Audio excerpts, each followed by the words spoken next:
Okay, this one is for a very specific person. And I have a feeling that person might be you. You know who you are. You're the rock, the one who never seems to break. Sound familiar? It's like people look at you and just assume you've got everything under control. It's meant as a compliment, right? But man, it can feel heavy.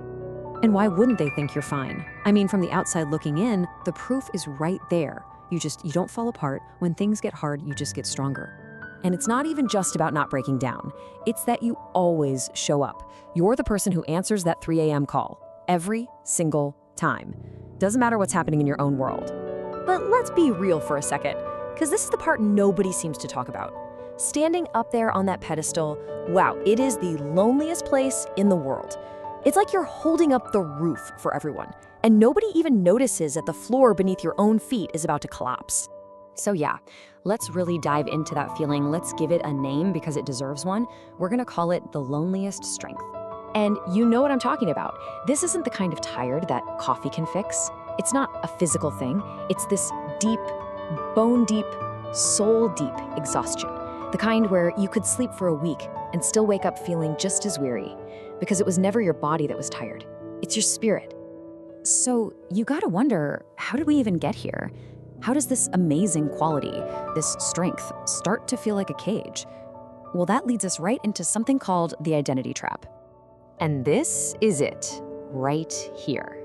The trap gets set the moment being strong isn't a choice you make anymore. It's just the only way you know how to exist. It's not a tool in your toolbox, it's the whole dang house, and you can't find the door. You know, this doesn't happen overnight. It's a process, right? First, you learn this lesson, probably because you had to. I can handle this. Then you start to build a whole identity around it. You're the dependable one. And then comes the validation. People trust you, they rely on you, and that trust, it starts to feel a whole lot like love. And bam, that's it. The trap is set. Because now the idea of asking for help feels like you're betraying the one thing that makes people love you. And this identity, it isn't free. There's a price.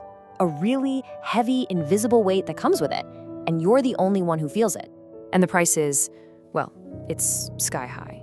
Think about it. It costs you your authenticity, because you can't ever admit you're struggling.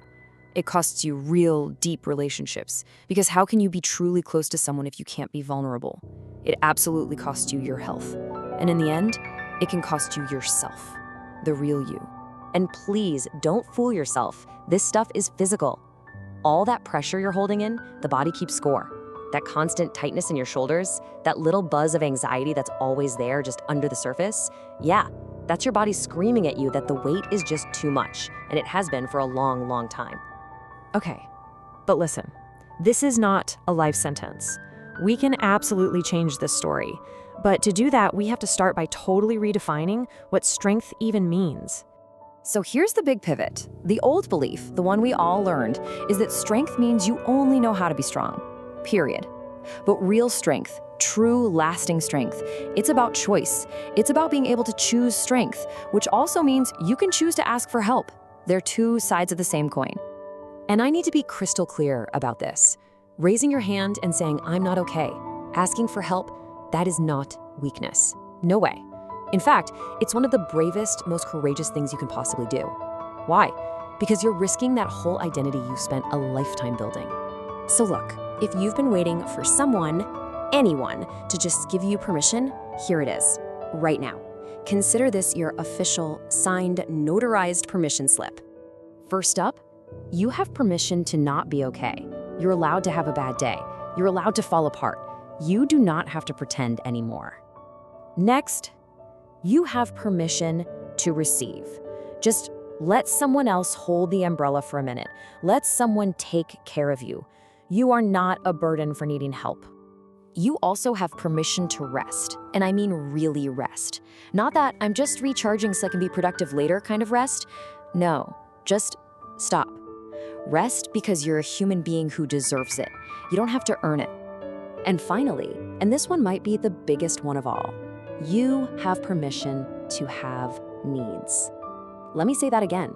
You have permission to have needs. You are not just a walking support system for everyone else. You are a person, and your needs matter. They're valid. They deserve to be heard. So let's land here. Look, The world will always need strong, reliable people. That's a fact. But the question that's been ignored for way too long is this: what does the reliable one need? What do you need? And I really hope that today is the day you finally start to answer that question for yourself.